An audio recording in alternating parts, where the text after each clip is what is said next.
A paz do nosso Senhor e Salvador Jesus Cristo, meus irmãos, tudo bem?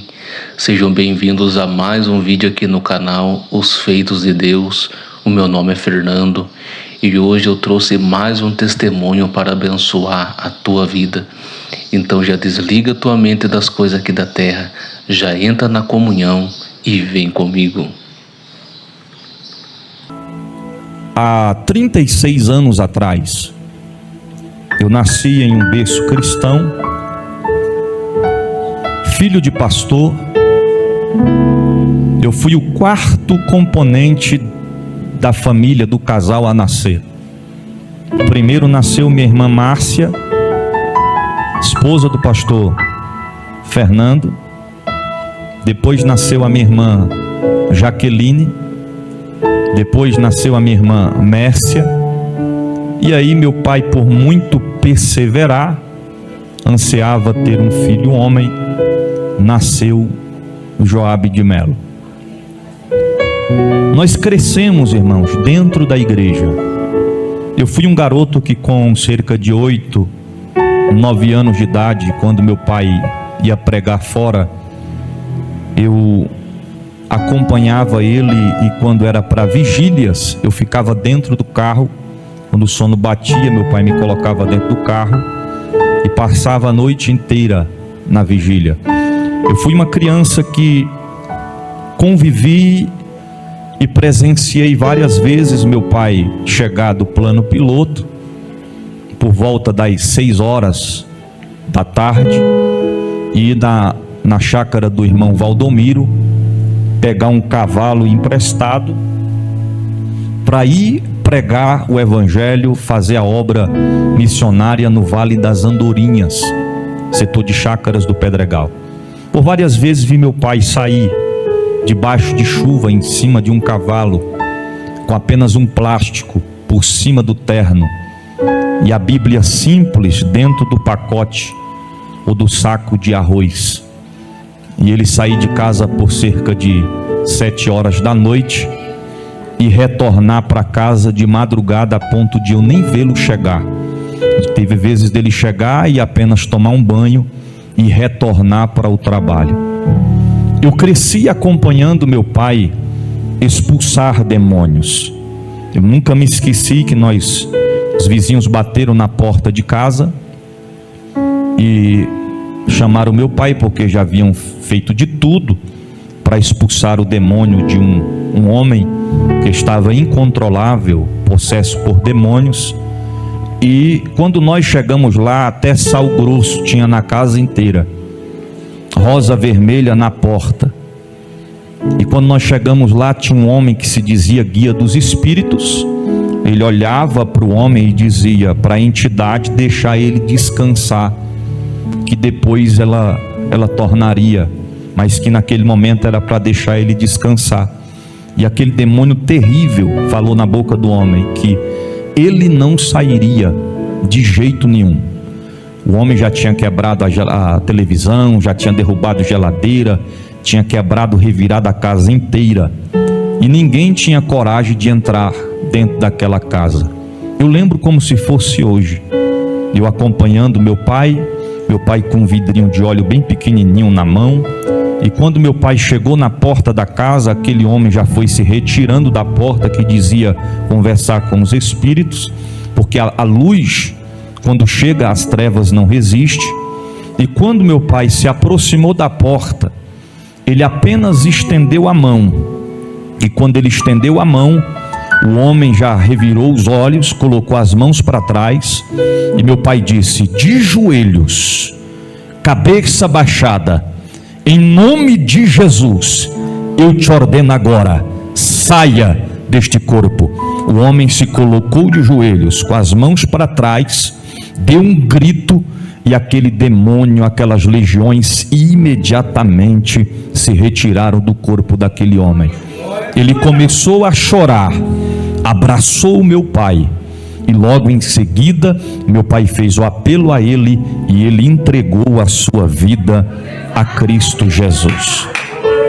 Nós crescemos, nós acompanhamos a trajetória do que é ser um pastor, do que é ser um homem de Deus que dedicou, que empenhou a sua vida em prol do reino de Deus. Eu acompanhei e lembro como se fosse hoje, quando um dia meu pai se despediu da minha mãe no seu chevetinho antigo, nem lembro o ano, sozinho. Colocou algumas roupas dentro do carro e ele estava indo para Passos de Minas, dar início a um trabalho missionário que hoje, para a glória de Deus, tem uma sede regional e várias congregações ali. Meu pai ia se encontrar com o pastor Maurílio, que residia na cidade de Passos de Minas, e na trajetória daqui para lá furou os 4 pneus do carro. Quando ele, não foi os 4 de uma vez, irmão, furou um, foi lá, colocou estepe, mas na frente furou outro, alguém socorreu ele. Eu sei que o dono da borracharia ficou com tanta pena dele que nem cobrou dele os pneus. Aonde ele parava, alguém ia ajudando. No retorno de lá para cá, o Chevette fundiu o motor. Pensa numa prova que meu pai passava. Eu acompanhava tudo. Eu via de perto o que era a vida de um homem e de uma mulher de Deus. Meus pais se empenharam em fazer a obra do Senhor Jesus. Os tempos foram se passando e quando eu completei os meus 13, entre 12 para 13 anos de idade, eu comecei a despertar uma curiosidade dentro de mim. Quando eu saía na porta da minha casa e eu observava aquela galera, olha aqui, irmãos, aquele grupo de homens que tinham costume de se drogar, que tinham costume de andar armado. E quando um dia eu fiquei observando aquilo, missionária Terezinha, começou a despertar em mim uma sede, uma vontade, um desejo de começar a andar com eles, de começar a vivenciar uma vida como aqueles homens estavam vivendo. A ponto de eu olhar e pensar, esses caras são muito doidos. Eu acho que deve ser muito difícil se enturmar para andar juntamente com eles.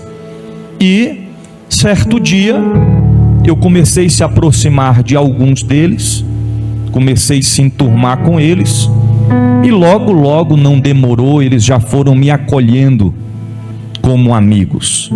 Não demorou muito tempo, eu já comecei a experimentar a maconha.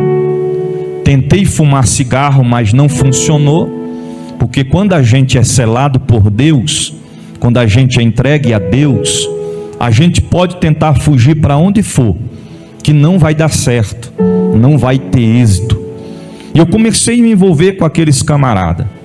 Nós começamos a andar juntos, e aí dali, de vez em quando, a gente bebia um pouquinho também, e começamos a ir para as festas, e começamos ali a se aprofundar, até que um certo dia, eu estava na rua soltando pipa, como diz o ditado do mundão, estava bem lombrado.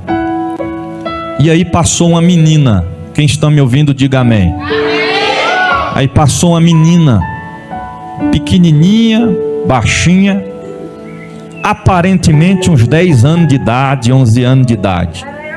Eu estava lá soltando pipa, e ela passou e disse: ei gatinho. Aí eu fingi que não estava nem vendo, pastor Juan. Fiquei e todo cheio, né? Todo cheio. Ela, e aí gatinho, e passou. E daqui a pouco ela subiu e começou a assoviar e chamar, intimar. E eu fiquei me olhando, falei: rapaz, sei não sei se vai dar certo não. E aí passou uns dias, já comecei a andar com o irmão dela, que também era desta área. Aí a gente começou a descobrir, irmão. Descobriu o que, bispo? 99% dos vizinhos, falo vizinho assim, os colegas, aqueles rapazes que a gente viu crescer, que crescemos juntos, da quadra onde eu morava, 90% deles também já estava envolvido com droga, envolvido com o mundo do crime. E eu já estava ali, andando juntamente com eles. Chegou um dia que que essa menina me intimou, mandou um recado, disse que queria falar comigo num bequinho que tinha lá perto de casa.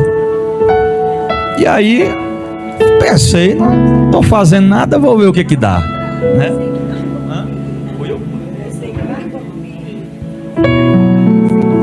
Ela está dizendo aqui que foi eu que marquei com ela. Ela só foi mais à frente. E aí a gente se encontrou nesse bequinho. E aí chegamos lá, ela olhou para mim, eu olhei para ela. E aí ela já não deu mole, né? Já foi, deu logo um beijo em mim. Falei, rapaz, essa baixinha é ousada, rapaz. Porque geralmente você conversa e tal, coitado. Quando chegou já, e aí foi. E aí já me deu um beijo. Depois de deu o beijo, aí olhou pra mim e disse, e aí, quer namorar comigo, gatinho? Falei, ok, eu quero. Então me dá mais outro beijo, tome-lhe beijo. E pronto, fui pra casa. Irmão, quem tá olhando minha esposa hoje não sabe como é que era. Bermudão, andava de bermudão, de ciclone, era sandália Kenner, aquelas envergadinhas na ponta, parecia uma malandrinha. E aí quando eu saí do bequinho, assim, era acho que a segunda casa do lado da minha casa, e quando eu fui para passar no portão, a minha irmã Jaqueline olhou assim, e aí viu ela saindo do bequinho e se balançando assim, né? Aí eu entrei para dentro, aí minha irmã foi lá e disse para minha mãe, Joab estava com a malandrinha ali de baixo, e saiu do bequinho ali, ó, da casa da dona Raimunda. Aí minha mãe falou, tu estava com a malandrinha? Eu falei, eu não, sabendo disso não. Os tempos foram se passando, a gente começou a namorar, começamos a compartilhar vários momentos. E irmãos, eu fui me aprofundando no negócio com os camaradas. E o que mais me incentivou também foi um dia que um amigo que a gente tem, que se chama Carlos, inclusive hoje, para a glória de Deus, ele é pastor. Mas na época ele era o pastor da malandragem. O pastor Leandro conhece. Só na casa dele ele tinha uns 5 revólveres, só ele. O garoto era guloso pelas coisas do mundo, sabe? E um dia ele olhou para mim assim e falou assim, Joab. Eu falei, o que foi, rapaz? Irmão, se fosse no dia de hoje ele diria assim te diz eu. Mas ele olhou e falou, Joab, me olhou dos pés da cabeça. Falei, o que foi? Ele falou, rapaz, tu tem jeito de bandido, viu? Rapaz, tu tem cara de bandido. Rapaz, tu tem tudo pra ser um bandidão. Falou, aí, moça, aí aumentou a minha autoestima, né? Maligna. Falou, rapaz, tu tem tudo pra ser o cara, pra tocar o terror. E eu olhei, eu pensando dentro de mim mesmo, é isso aí mesmo, vou botar pra quebrar, é desse jeito. E na época eu comecei a escutar rap. E eu comecei a escutar uns rap, porque tem um rap que ele faz a conscientização a respeito da corrupção, a respeito do crime, né? A respeito do que acontece no cotidiano do dia a dia. Mas não era esse tipo de rap que eu me focava. Eu comecei a escutar aqueles rap que faz apologia ao crime. E quanto mais eu escutava, eu me dava vontade de matar, me dava vontade de dar tiro. E eu comecei a guardar arma lá em casa, porque os camaradas passou a passar as armas para eu guardar, porque eles sabiam que a polícia jamais iria invadir minha casa, porque o filho de um pastor, como é que a polícia ia desconfiar e invadir a casa de um pastor para pegar uma arma, né? Certa feita eu juntei com a minha princesa e falei para ela, vamos tirar umas fotos aqui. Aí no cordão de prata que pendurou um revólver aqui, ela segurou a 28 aqui e o 38 na cintura, e nós tirou várias fotos. Aí eu levei as fotos para revelar. Irmão, quando o caba tá no mundo, o caba tem umas coragens que eu vou lhe contar, a ponto do cara que revela a foto chamar a polícia e dizer, olha só.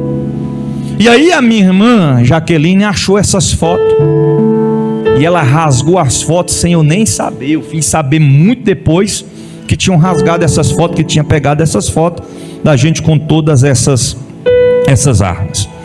Quando eu ia para os conhecidos frevo, né? Era onde rolava droga, bebida. A única pessoa que tinha coragem de me buscar até mesmo na bocada, eu falo bocada porque aonde eu andava, com quem eu andava, algumas casas que eu andava, era de amigos que vendia, que traficava. E a única pessoa que tinha coragem de me buscar nestes lugares era a minha irmã Jaqueline. Um dia eu estava na festa, pirado, cheio de droga. Ela me chamou e eu olhei de longe. Ela entrou e foi até dentro da onde estava acontecendo a festa. Ela levantou minha camisa, pegou o revólver, entregou para o rapaz que estava comigo e me levou para casa. E me dava bronca e dizia: rapaz, tu não pode fazer isso. Se meu pai e minha mãe sonhar que tu tá fazendo um negócio desse, tu vai apanhar e não pode, coisa e tal. Irmão, eu era tão terrível que eu fumava um bagulho e eu ia para casa. Lá em casa tinha uma piscina e meu pai não sabia que eu tava fumando droga, minha mãe não sabia. E a gente o camarada ficava com os olhos tão vermelhos, baixinho, na brisa, como se diz. E quando estava chegando o horário do meu pai chegar do culto, eu pegava e dava um pulo dentro da piscina. E aí quando meu pai chegava, eu estava banhando. Aí meu pai olhava e disse: menino, esses olhos vermelhos? Pai, o cloro está forte demais nessa piscina. Para disfarçar, para enganar. Porque meu pai sabia que eu andava com os camaradas, meu pai sabia o jeito que eu se vestia, mas ele não sabia que eu estava mexendo com droga. E aí os tempos foram se passando. Certa feita eu comecei a andar com um camarada, e esse camarada ele foi apresentado pela minha irmã para a melhor amiga da minha irmã. Preste atenção nisso aqui. E eu comecei a andar com ele. Ele casou com essa melhor amiga da minha irmã, e eu levantava 8 da manhã e ele já estava me chamando, e a gente ia de 8 da manhã e ficava até mais ou menos umas 8, 9 da noite se drogando. A gente ia para uma casa abandonada e por várias vezes, só eu e ele e os demônios, por várias vezes a gente chegou a fazer aquela brincadeira, roleta russa, né? Botava uma munição, rodava o tambor e puxava o gatilho. Várias vezes a gente fazia aquilo ali. E Deus sempre dava livramento, porque quando puxava não saía. Quando puxava não saía. Fumava droga, acabava, ia buscar mais. Só que, irmão, eu estava no lugar errado. Porque se você perguntar para mim, você comprava? Eu não comprava, quem comprava era ele. As pessoas me ofereciam, eu não comprava. Porque as pessoas do mundo, elas só nos oferecem o que não presta. Elas não vão nos oferecer coisas boas. Mas ninguém nos forçava a fazer nada, nós fazia. E nós começamos naquela rotina, naquela trajetória. E meu pai sempre falava: meu filho, esse camarada não é uma boa companhia. Esse camarada não é uma boa amizade para você estar se envolvendo. E a minha irmã Jaqueline dizia: pai, mas ele é esposo da minha melhor amiga, e ele também começou a conviver lá em casa, almoçava lá em casa, às vezes tomava café lá em casa.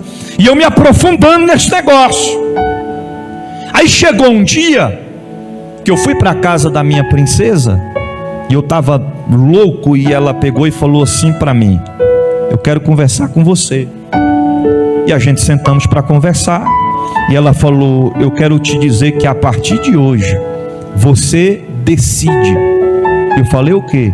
Ou o bagulho ou eu, ou a droga ou eu.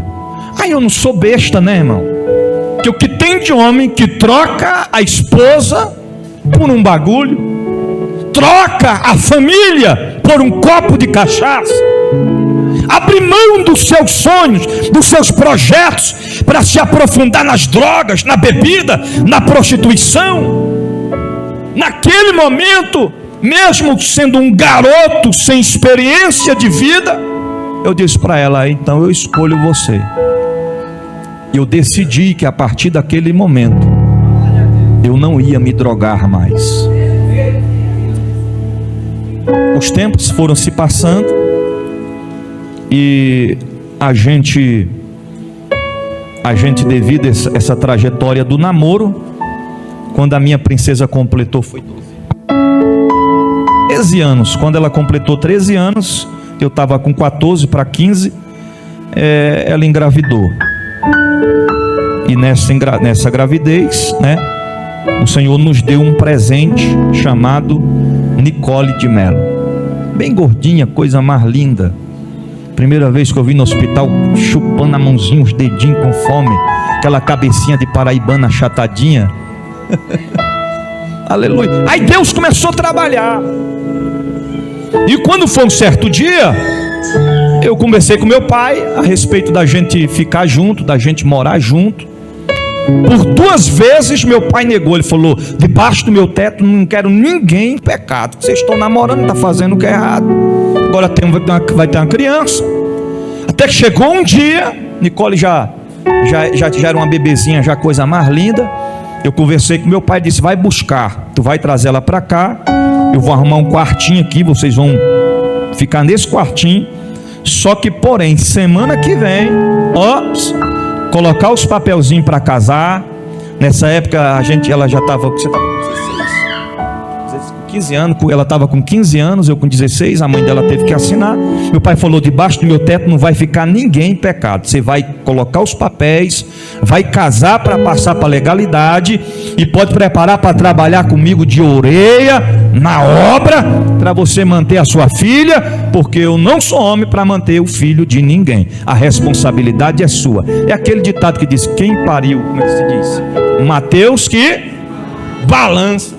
Aí fui para a obra, irmão, quebrar parede, quebrar concreto, mexer massa, puxar traço, trabalhar para manter a nossa princesa chamada Nicole.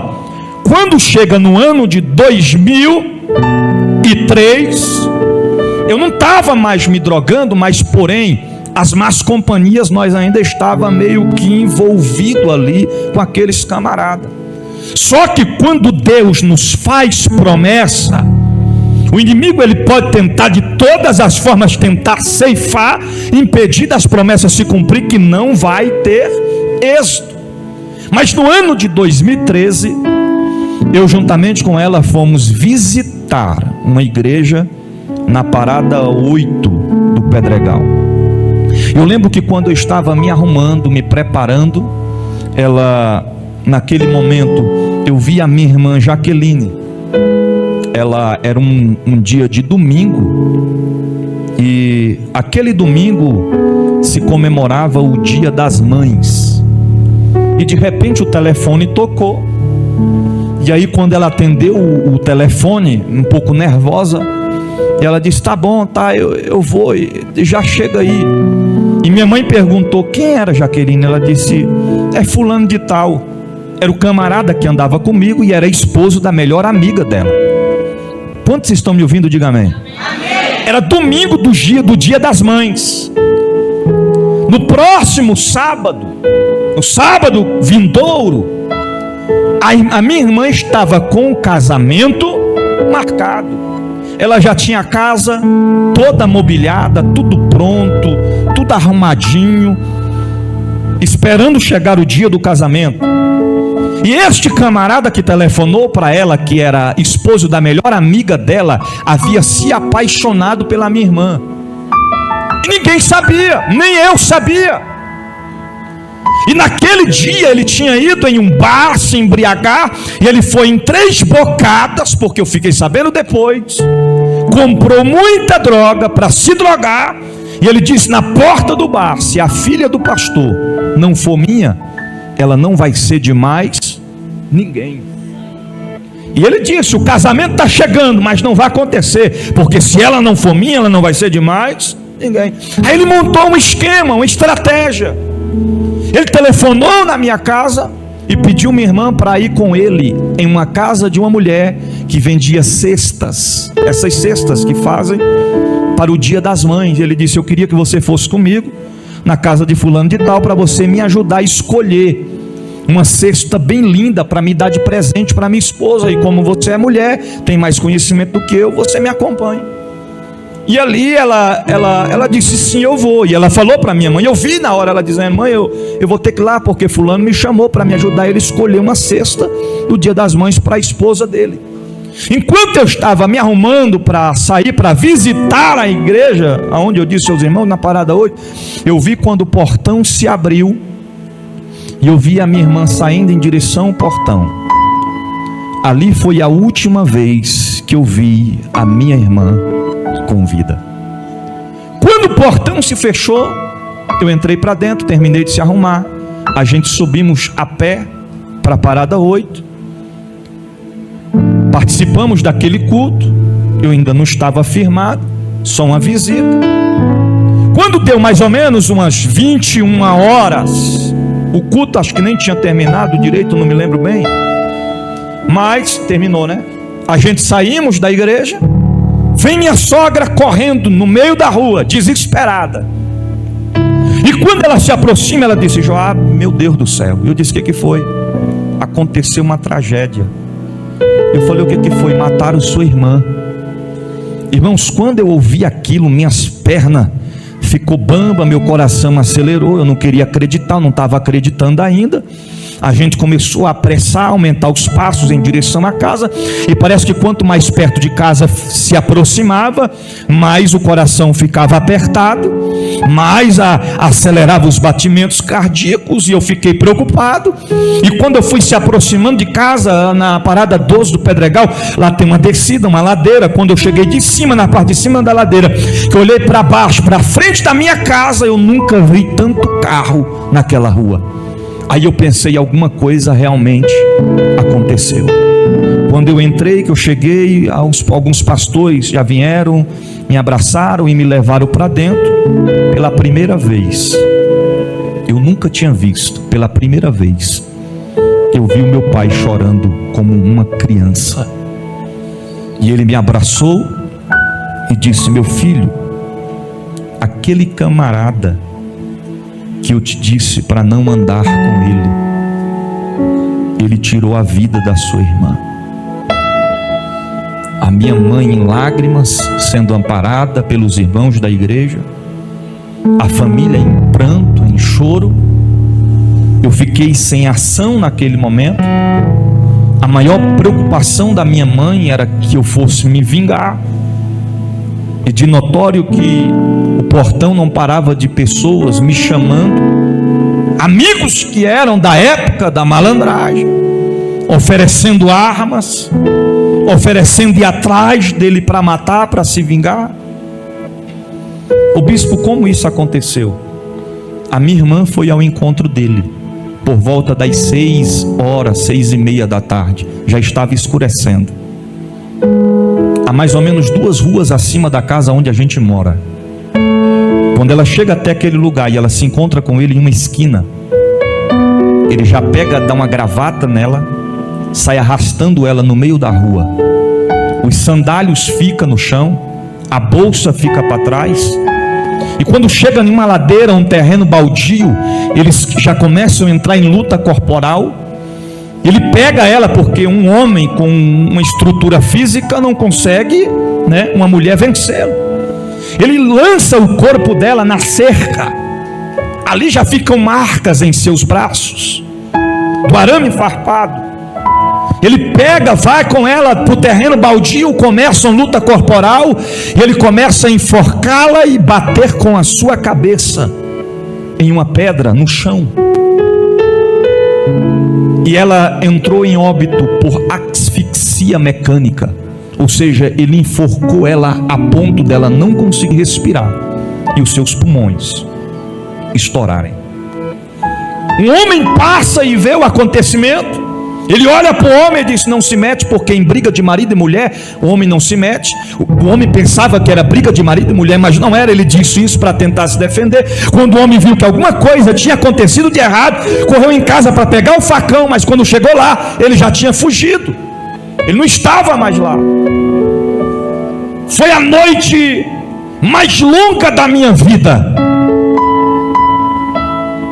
Só quem passa, quem já sentiu a dor da perca, sabe do que eu estou falando.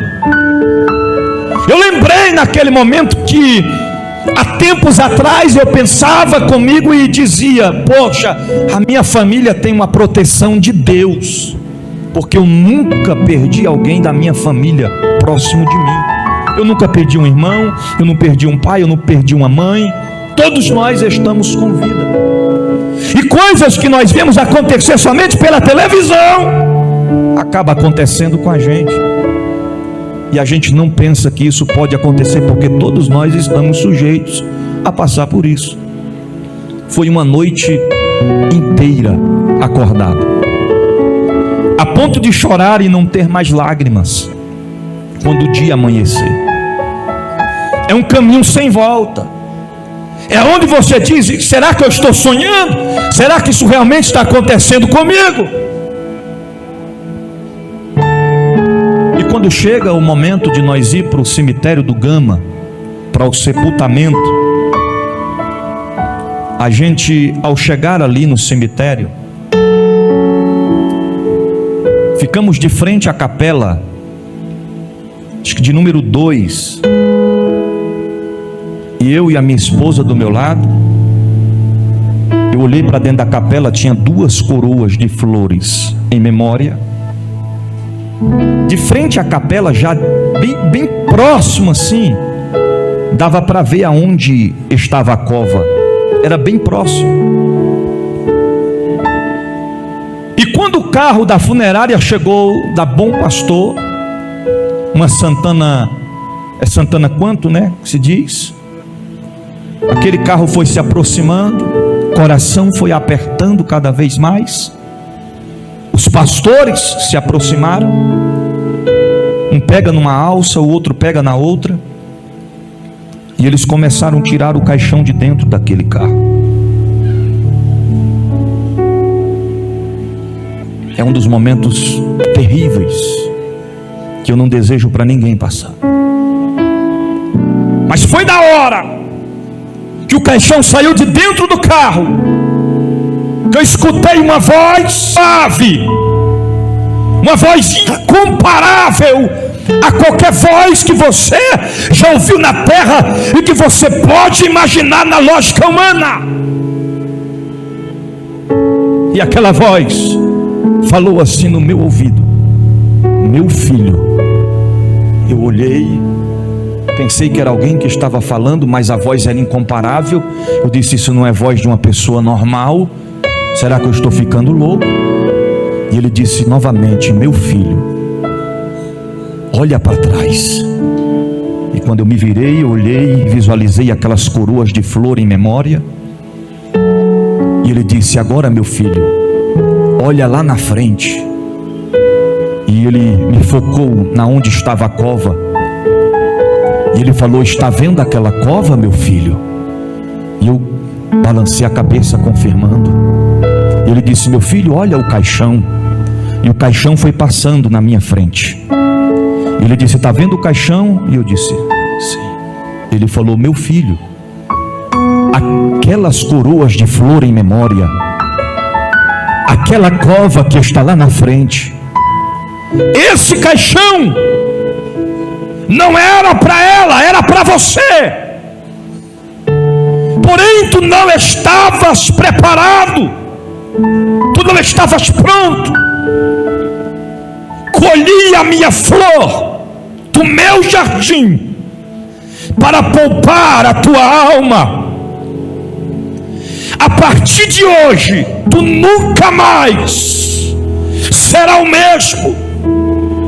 Eu farei de ti um pregador, um pastor de ovelhas. Arabau, elefá, eremi, churiau, erebegá, chondelais. Quando o Senhor falou isso comigo, veio um filme na minha mente. Eu comecei a lembrar das vezes que ela entrou na boca de fumo para me buscar. Eu lembrei das vezes que ela entrou dentro dos frevos e me arrancou de lá e tirou a arma da minha cintura e me levou para casa. Veio um filme na minha mente. Eu lembrei dela 2 dias antes em casa, louvando, adorando a Deus, porque era regente e líder do ministério de jovens da igreja a qual ela congregava. Ela estava na melhor fase espiritual de sua vida. Ela estava na melhor fase que uma mulher pode ter de intimidade, de comunhão para com Deus, porque Deus sabe trabalhar. Se eu tivesse tido a minha vida ceifada naqueles dias, eu não estaria aqui hoje pregando a palavra, ganhando almas para o reino de Deus. Eu estaria no inferno neste momento. Mas Deus nunca perde, irmão. É por isso que às vezes nós não entendemos. Nós olhamos e dizemos: Senhor, eu não entendo o teu propósito, eu não entendo o teu objetivo, eu não entendo o teu querer. porque tantas pessoas perversas neste mundo, e o Senhor não permite que são ceifadas, e pessoas boas, pessoas honestas, que servem a Deus, que têm uma vida de retidão, o Senhor colhe. É porque em tudo Deus tem um propósito, tudo tem o seu tempo determinado. Há tempo de chorar, mas há tempo de sorrir. Josué capítulo 21, versículo 45 diz: de todas as boas promessas do Senhor à nação de Israel, nenhuma delas falhou, todas se cumpriram. Eu tinha uma promessa sobre a minha vida, mas o diabo não estava satisfeito com isso, ele não estava feliz com isso. Quando eu vi o corpo da minha irmã dentro daquele caixão, a minha vontade era tirar ela dali e entrar dentro, porque não era ela para estar, era eu que era para estar ali. Foi por isso, irmão, que Deus certa feita olhou para a terra e viu um povo pecador, imperfeito, que não merecia a misericórdia, que não merecia o perdão de Deus, mas Ele enviou o seu único filho, o seu filho unigênito, para morrer por mim e por você, pecadores, para que eu e você tivesse o direito à vida eterna. A salvação não é por merecimento, a salvação é pela graça, é um dom de Deus para a nossa vida.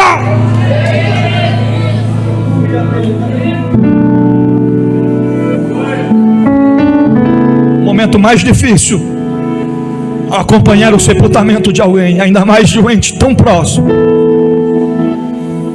é quando você vê o caixão descendo. É onde cai a ficha e você entende que aquilo é realidade. Mas enquanto o caixão da minha irmã ia descendo, o Espírito Santo ia falando no meu coração: fica tranquilo, meu filho, porque o corpo está descendo a 7 palmos, mas a alma já está na glória.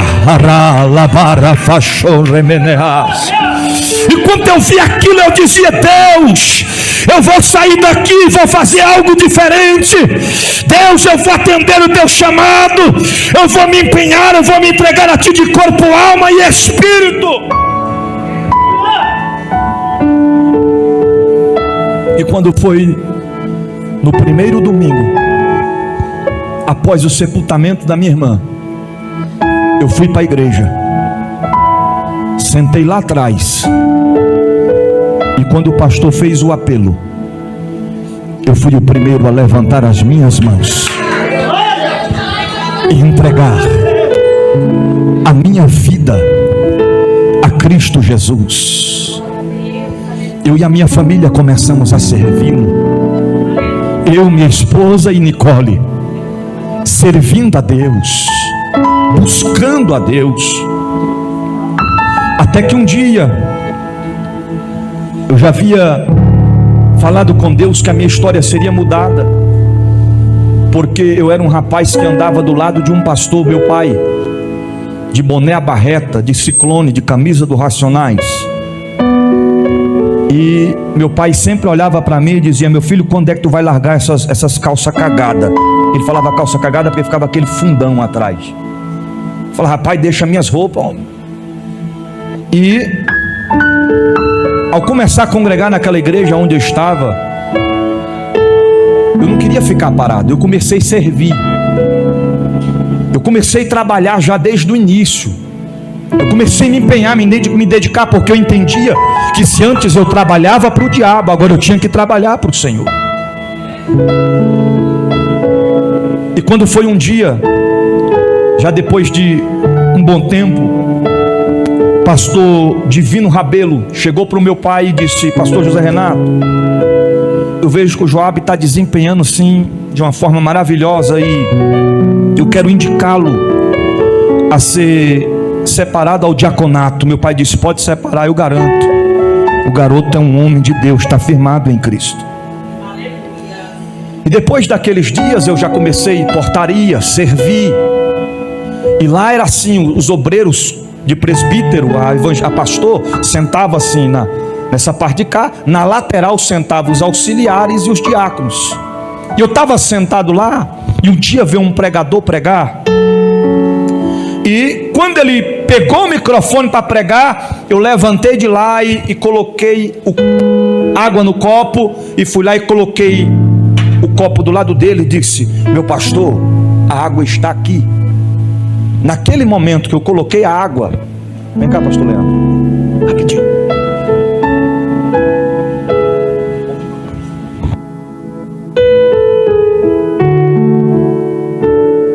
Quando eu coloquei a água para ele, coloca água. Tipifica eu. Você tipifica eu, aqui é o pastor. Vem. Coloquei a água para ele, ele fez assim comigo, irmãos, ó. Mateus 10, 42. Ok, pode voltar. Quando eu escutei aquilo, é isso? Quando eu escutei aquilo, eu voltei, sentei, mas eu fiquei tão assustado, porque nunca ninguém tinha me dito aquilo, ainda mais daquela forma, que eu fiquei pensando: será que esse caba está querendo dizer que eu fiz alguma coisa errada, moço? Mateus 10, 42. E o medo de abrir a Bíblia e ele ver que eu estou lá olhando? Era ele pregando e eu olhando para ele, esperando uma oportunidade que ele se virasse, pastor Francisco, para me olhar rapidinho. E fiquei curioso. Quando terminou o culto, aí eu peguei a Bíblia e abri e fui ler o que dizia. Aí estava escrito assim: e qualquer que tiver dados, só que seja um copo de água fria, a um destes pequenos, em nome de discípulo, em verdade vos digo que de modo algum perderá o seu galardão. Pegou? Quando eu vi aquilo ali, eu disse: opa, a partir de hoje todos galardão é meu. Então quando o pastor falava: irmãos, vamos ficar de pé, eu já estava lá com um copo de água do pregador, e eu já estava lá: quer água? Quer água? Quer água? Quer água? Quer água, meu pastor? Quer água? Alguém quer água? Quando o pregador estava acabando a água, eu já estava lá reabastecendo. Porque eu entendi que se antes eu trabalhava para o diabo, agora eu tinha que muito mais me empenhar a trabalhar para o Senhor. Aí eu comecei a ter um desejo dentro de mim. Eu queria ser cheio do Espírito Santo, porque ainda não tinha recebido os mistérios do Espírito Santo. E um dia foi um pregador pregar lá, tocha. O caba é tocha. Pastor Alexandre, acho que é Alexander. Toda vez que ele pregava lá era um avivamento na igreja, era um poder, uma glória. E naquele dia a unção de Deus caiu na igreja. Foi depois. Foi no dia que eu fui batizado com o Espírito Santo. Aí ele falou assim: quem quer ser batizado com o Espírito Santo, vem na frente. Eu já fui correndo. E aí os outros chegou, ficou todo mundo perto, e ele disse: fecha os olhos e vai dizendo. Essa é das antigas, né? Hoje em dia não fazem mais isso, né? Mas antigamente era assim: vem para frente, fecha os olhos e diga glória. E os pastores eram exigentes, não era só tu dizer glória, glória. Não, dizia glória, glória, glória, glória, glória, glória, glória, glória, glória. Bora para acelera, glória, glória, glória. Acelera, rapaz, vai, glória, glória. Quando chegava aqui na Rubim Barrichello, aí o fogo pegava. Era assim, se fosse devagarzinho não funcionava, tinha que ser acelerando até pegar fogo. Tá entendendo? E eu comecei, glória, glória, glória, glória, glória, glória, glória, glória. Irmão, quanto mais glória eu dava, começou a pegar um fogo nos meus pés, foi subindo, glória, glória, glória, glória. Quando eu pensei que não, ele foi lá embaixo, me pegou pelo braço e me levou lá para cima. E eu estava lá em cima, eu pulando, e ele, glória, glória, glória, glória. Eu pulando, irmão, sei que eu dei uma sapateada violenta lá em cima, e eu peguei, eu caí, e bati minha costela num retorno desse aqui, ó. Eu caí assim que foi, pá! Isso aqui pegou no retorno, que na hora eu senti assim, 3 costelas e para dentro. Do jeito que eu caí, eu fiquei. Porque quem pensa, irmão, olha, quem pensa que quem está no mistério fica inconsciente, está enganado. O Espírito Santo, você está consciente de tudo. Você pode rodar a igreja todinha com o olho fechado, mas você sabe o que está acontecendo. Você sabe que o poder de Deus está te envolvendo, está te movimentando para lá e para cá. Quem não vê nada, se dizer, eu estava tão cheio do poder que eu não vi nada, tá? Esse é demônio, porque demônio é que deixa inconsciente. Você fica consciente sim. E quando eu caí, eu senti assim, as costelas aí para dentro. Eu fiquei tão quietinho e um medo de se mexer, que chega, esquentou na hora assim. E eu disse, meu Deus do céu, primeira vez no manto, já quebro 3 costelas. Até que naquele momento, um obreiro tentou me levantar, foi para mexer comigo, ele disse, não mexa nele, deixa ele aí. Eu, maravilha, pelo menos alguém para me socorrer. Ele falou, eu vou orar, e o Espírito Santo vai colocar tudo no lugar da onde foi tirado. E quando ele terminou, no meio daquela oração, eu senti, irmão, com os olhos fechados, uma luz se aproximando de mim, e uma mão me pegou assim por baixo. A mão entrou dentro de mim e fez assim. Eu senti assim os ossos voltando para o lugar. Quando eu levantei, que eu passei a mão, já estava zerado. Aleluia, aleluia. Só que naquele dia, eu entrei no manto, eu rodei, eu senti o poder, mas eu ainda não tinha falado em línguas estranhas. Aí eu falei, agora eu quero, porque a presença de Deus é assim. Se você começou a buscar, você começou a receber, quanto mais você recebe, quanto mais você sente, mais você quer. Só que para você sentir, você tem que matar a carne e tem que fortalecer o Espírito. Não pense que você vai, Senhor, eu quero ser cheio do poder nesse culto. Aí você pega e come 3 hambúrgueres e vem para o culto. Irmão, você tem que matar a carne. É jejum, é oração, é se entregar a Cristo, é se ofertar a Ele, é mortificar a carne para fortalecer o Espírito. Aí eu peguei e cheguei para o pastor e disse, pastor, eu quero entrar num propósito de oração na igreja, e eu queria que o senhor me autorizasse eu ficar com a chave da igreja, eu pegar a chave aí e ficar comigo, e de manhã eu abrir quando a gente sair, entregar para o irmão que mora nos fundos da igreja, para o pastor que mora nos fundos da igreja. Ele disse, autorizou.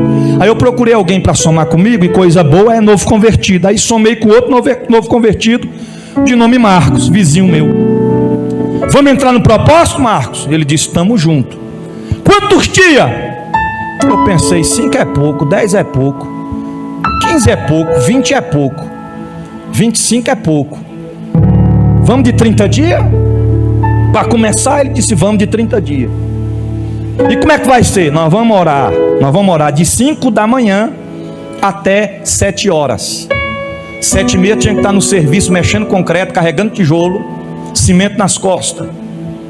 Então bora, só que nós vamos no jejum. E como é que vai ser o jejum? O jejum vai ser de 5 da manhã até 2 horas da tarde. 2 horas a gente entrega o jejum e almoça e continua trabalhando.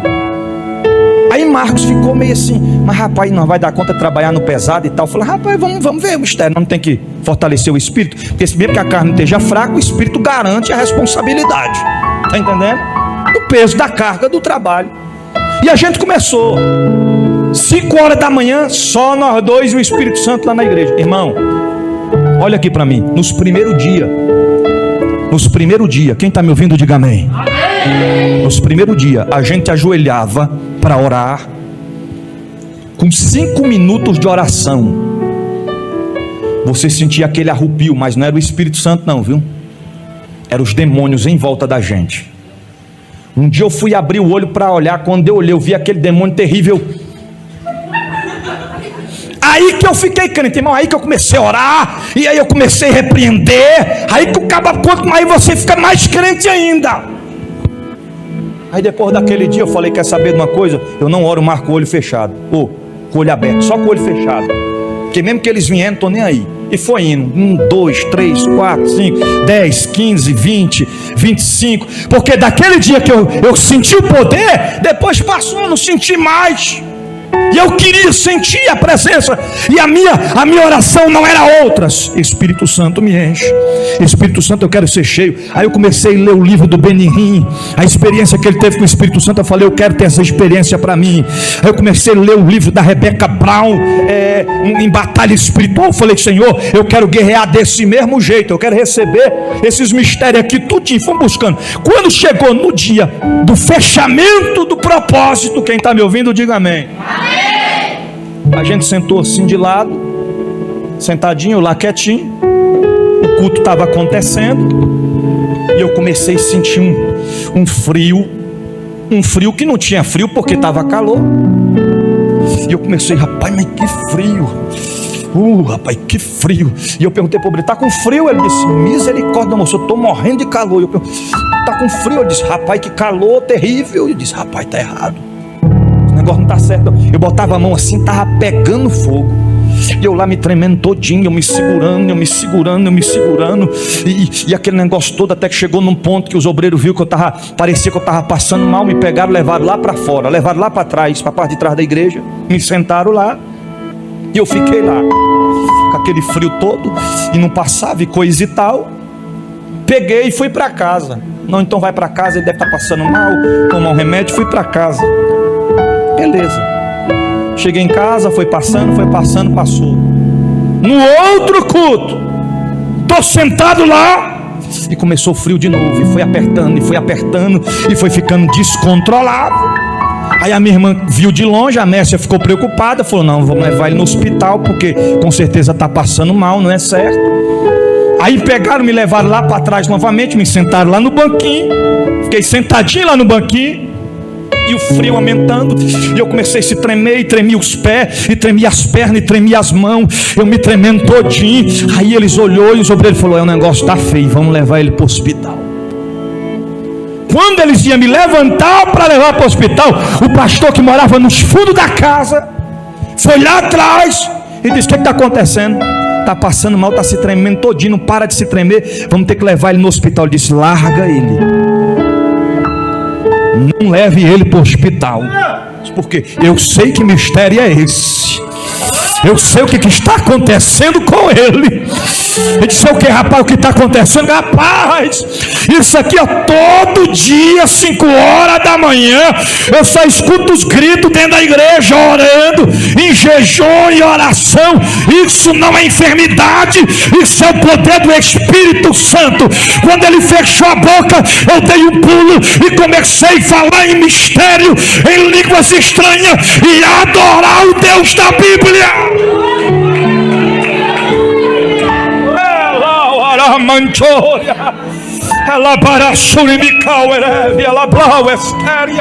Aí não queria parar mais de falar em mistério. É bom demais falar em mistério. Oh, coisa boa é falar em mistério. E aí terminou e eu fui para casa falando em mistério no meio da rua. E eu cheguei em casa falando em mistério. E eu troquei de roupa falando em mistério. E eu deitei na cama falando em mistério. E a glória foi me envolvendo. Aí deitamos para dormir. Uma coberta, eu disse, amor, põe 2. Ela botou 2. Eu disse, amor, pode ser 3. Ela botou 3. Eu disse, espera aí que não está resolvendo. Vesti umas 4 brusas, uma por cima da outra. Já estava lá 4 cobertas. Meu tremendo, e o frio não passava. Aí mesmo assim me levaram para o hospital, porque não tinha explicação. Era o poder, mas o negócio não passava. O frio, eu estava me tremendo todo. E me levaram lá para o hospital do Gama. Chegamos no hospital do Gama de madrugada. O médico estava no momento de descanso. E aí eu entrei, aí foi rapidinho, fizeram a ficha lá. E eu cheguei lá, o doutor estava com aquela cara desse tamanho, porque a gente acordou ele. E aí eu sentei, e ele olhou para mim. Sentei de frente para ele. Ele olhou para mim e disse, o que tu está sentindo? Eu disse, frio. O que mais? Tremedeira. Aonde? Nas pernas, nos braços, nas mãos, no corpo. O que mais? Estou pegando fogo da cabeça até embaixo. O que mais? Rapaz, o frio não passa, é uma coisa assim. Tem quanto tempo isso? Disse, tem 2 dias. Quase que eu falei para ele, desde o dia que fechou o propósito. Então tá bom. Vamos fazer o seguinte: você vai fazer exame de urina, de fezes, de não sei o que, de não sei o que, de não sei o que. Você vai nesse corredor, vai ali, tira o sangue, colhe urina, colhe não sei o que, faz não sei o que, vai colar. E eu peguei o papel e fui, vou para um lado, vou para o outro, e urina, e sangue, não sei o que. Fiz o exame tudinho. Quase 2 horas esperando o resultado. Até que depois o vigilante foi lá, me chamou e disse: Joab, você quer, Joab? Sim, saiu o resultado, tá aqui os resultados e tal, você pode voltar lá na sala do doutor, vou chamá-lo. Fui lá, entrei para a sala do doutor, sentei lá, o doutor olhou para mim, pegou os exames na mão, olhou os exames.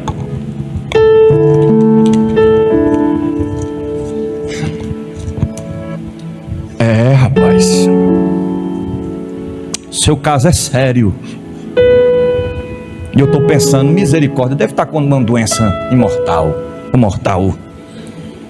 Rapaz, vamos ter que... doença mortal, né? Vamos ter que interná-lo.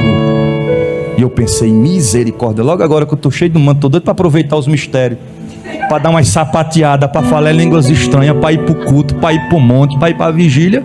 O caba quer me trancar aqui dentro. Pois é, rapaz. Mas fazer o que, né? Falei, doutor, mas o que eu tenho? Ele disse, rapaz, segundo os exames aqui, você não tem nada. Mas eu falei, eu vou ficar internado porque você não tem nada? Vai ficar em observação para a gente ver. Tá se tremendo agora? Eu disse, não, agora eu não tô não. Tá sentindo frio agora? Eu não tô não. Tá quente? Tô frio e gelado. Rapaz, mas mesmo assim nós vamos ter que te internar. Você pega essa guia aqui, vá nesse corredor, no final do corredor você pega a esquerda. E aí a doutora que está lá, a enfermeira que está lá vai fazer os procedimentos. Você vai ficar internado essa semana para a gente estar te observando. Eu disse, ok, doutor, me dê o papel. Quando eu peguei o papel que eu saí da sala, eu falei, Espírito Santo, me perdoe, papai, mas um caba fugitivo hoje sou eu. Cheguei lá, o vigilante, o que foi, rapaz? Eu vou ali fora, já eu volto. Eu disse, tá com a guia aí? Tô com a guia aqui. Fica com a guia aí, eu vou ali e já volto. Então tá bom, demore não, viu? Tá esperando eu até hoje lá.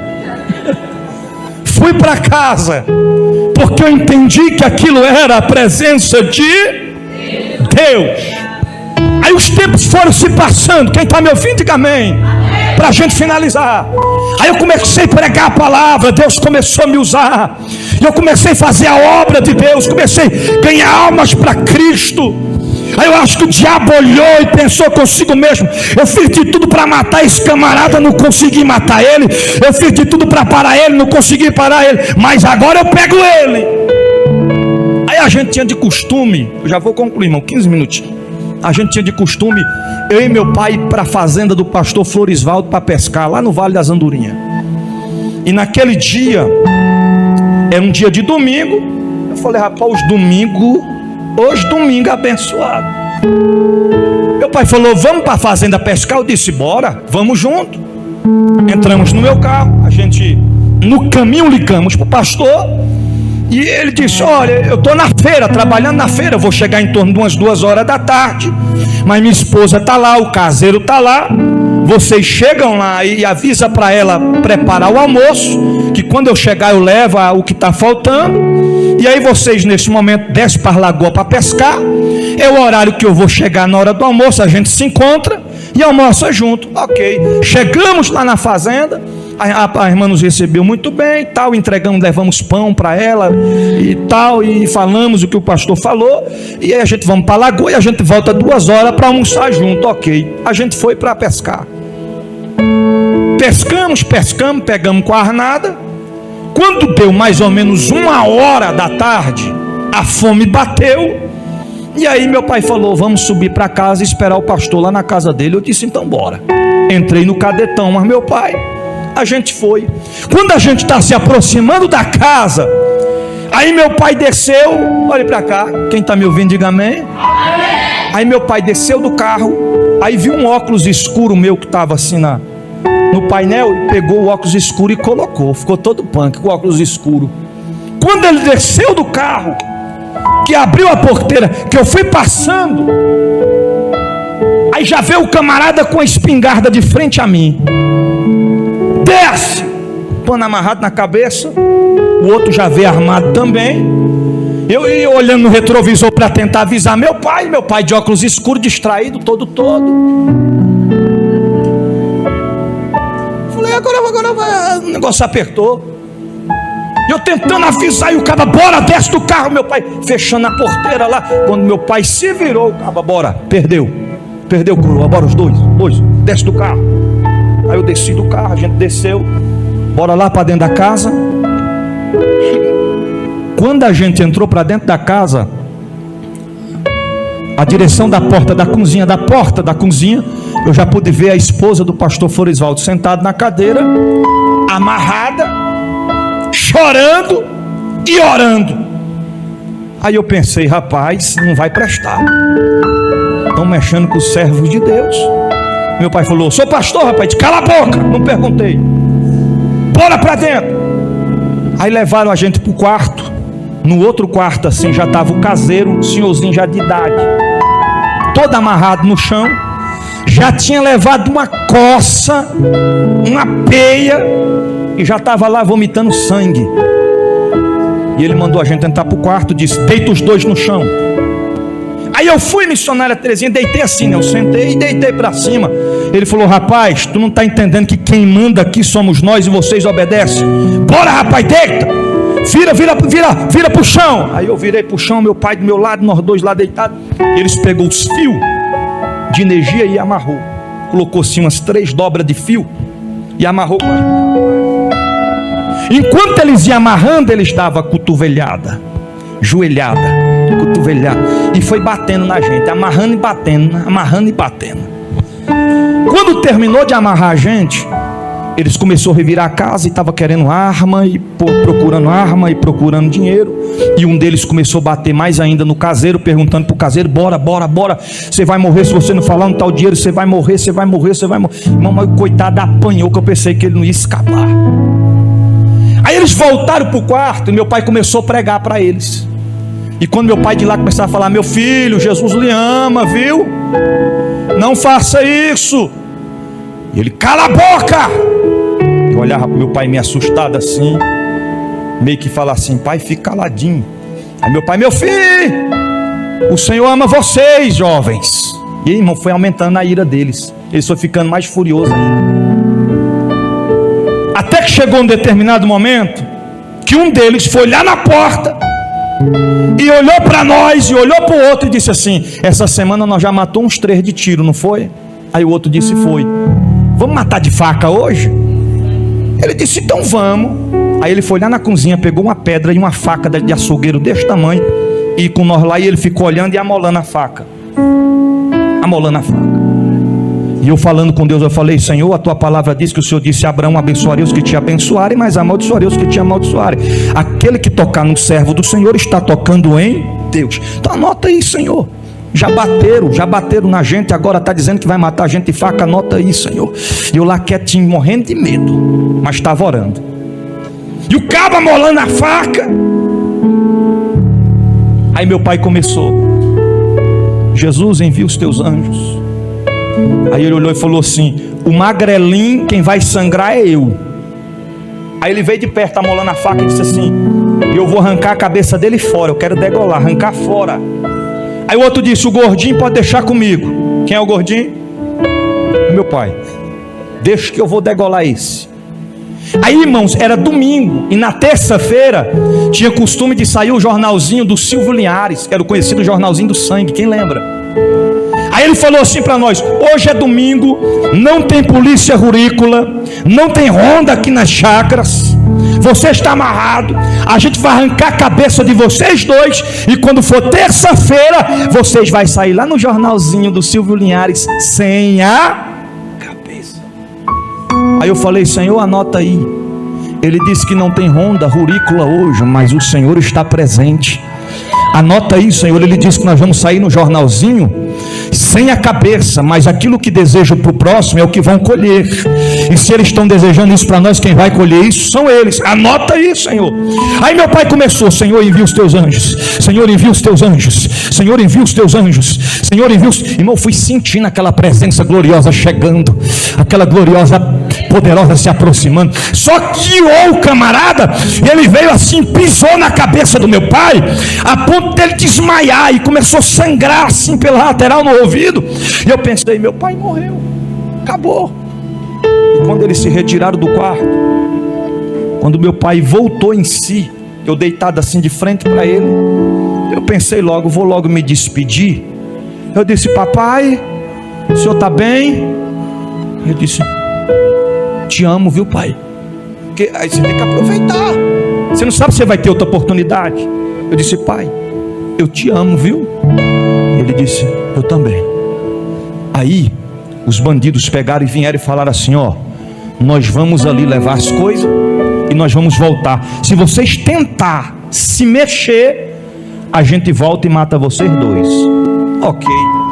Colocaram todas as coisas no carro, deram partida. Quando o carro saiu, aí meu pai começou de novo: Senhor, envia os teus anjos. Senhor, envia os teus anjos. Eu senti quando aquela comitiva angelical foi se aproximando, quando a presença do grande, onipotente Deus foi se aproximando. Eu nunca vi o que eu vi nítido aos meus olhos naquele dia. O que, bispo? Meu pai quebrou aqueles fios das mãos, como se estivesse quebrando linhas de costura. Quando ele quebrou os fios da mão, ele desamarrou os pés, foi lá, desamarrou a irmã, me desamarrou, e foi nós quatro. Para onde? Carreira para dentro da mata. Carreira para dentro da mata. E a irmã foi ficando para trás, meu pai e a irmã, e eu volto e pego a irmã, meu irmão, e ela devagarzinho: irmã, corre, nós vamos morrer, corre. Conclusão, vou concluir. A gente corremos até uma fazenda vizinha. Quando chegamos na fazenda vizinha, fomos recebidos, muito bem recebidos, com 2 doses de repetição na nossa cara. Meu pai disse: o bandido não é nós não, rapaz, nós estamos fugindo, os bandidos tá ali e tal. Aí o caba foi olhando, reconheceu a irmã. As viaturas chegaram depois, bem depois. O que aconteceu? Fui lá no meu carro, levaram o som, levaram a bateria, mas o carro ficou, para a glória de Deus. Que dia era esse? Quem lembra? Que dia era esse? Domingo. Ok. Segunda-feira, terça-feira de manhã fui trabalhar. Quando eu chego no serviço, o porteiro que ficava na entrada do depósito ficava com o radinho ligado. Quem está me ouvindo, diga amém. Amém. Aí quando eu passei, que eu passei o crachá, que eu passei para entrar, eu escutei assim no jornalzinho: nesta tarde de segunda-feira, era terça, mas já na segunda, tá entendendo? Nessa tarde de segunda-feira, foi encontrado no setor de chácaras do Pedregal um indivíduo que estava cometendo vários assaltos em chácaras, e ele foi encontrado sem a cabeça, degolado. Quando eu escutei aquilo, eu parei e pensei: não pode ser. Porque, irmão, eu não desejei o mal para eles, mas ai daquele que mexe com o servo de Deus. Quando eu trabalhei o dia todo. Quando eu saí do serviço, para onde eu fui? Para a banca de revista. Cheguei lá, eu disse: tem um jornalzinho do sangue? O caba disse: tem. Comprei o jornalzinho. Na primeira folha do jornalzinho, quem estava lá? Quem estava lá? O bandido, com a mesma bermuda, com a mesma camisa, com a mesma cabeça, só que fora do corpo. O Espírito Santo falou comigo: isto é para te mostrar que todas as promessas que eu te fiz, nenhuma delas perderam a validade. Porque quando eu disse que eu te usaria para pregar a minha palavra, pastorear o meu rebanho, eu te garanti que você só é arrancado desta terra no dia que eu te chamar. Ezequiel 36, 26 diz: darei a vocês um coração novo, e porei um espírito novo em vocês, e tirarei de vós o coração de pedra, e em troca darei um coração de carne. Foi o que aconteceu comigo. Deus tirou o coração de pedra e colocou o coração de carne. Apocalipse capítulo 21, versículo 4: e Deus limpará de seus olhos toda a lágrima, e não haverá mais morte, e não haverá mais pranto, e não haverá clamor, e não haverá dor, porque já as primeiras coisas são passadas. Ou seja, se o Deus da Bíblia colheu a minha irmã para poupar a minha vida, não é sinal de que nós perdemos. Por quê? Porque vai chegar um dia que Deus vai enxugar dos nossos olhos toda a lágrima. Não vai ter morte, não vai ter pranto, não vai ter dor, vai ser só a alegria, e nós vamos nos encontrar lá na glória com eles.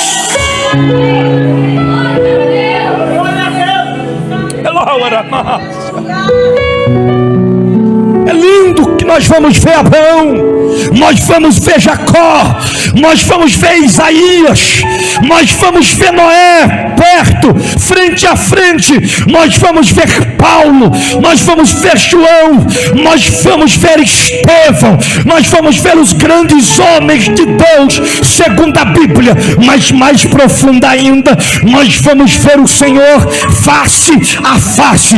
E além de ver o Senhor face a face, eu vou ver minha irmã frente a frente, pastor Leandro vai ver a irmã Nilva, o irmão Juraci frente a frente. Quem perdeu o ente querido e partiu para a glória, nós vamos estar juntos lá na glória. Se coloque de pé. E esse foi mais um testemunho aqui no canal, meus irmãos. Se você gostou desse vídeo, eu peço que você deixe o seu like para ajudar este humilde canal. Se inscreva para ficar por dentro de todos os vídeos que eu postar. Comente e compartilhe para mais pessoas. Eu vou ficando por aqui. Fiquem todos com Deus e até a próxima, se Deus quiser.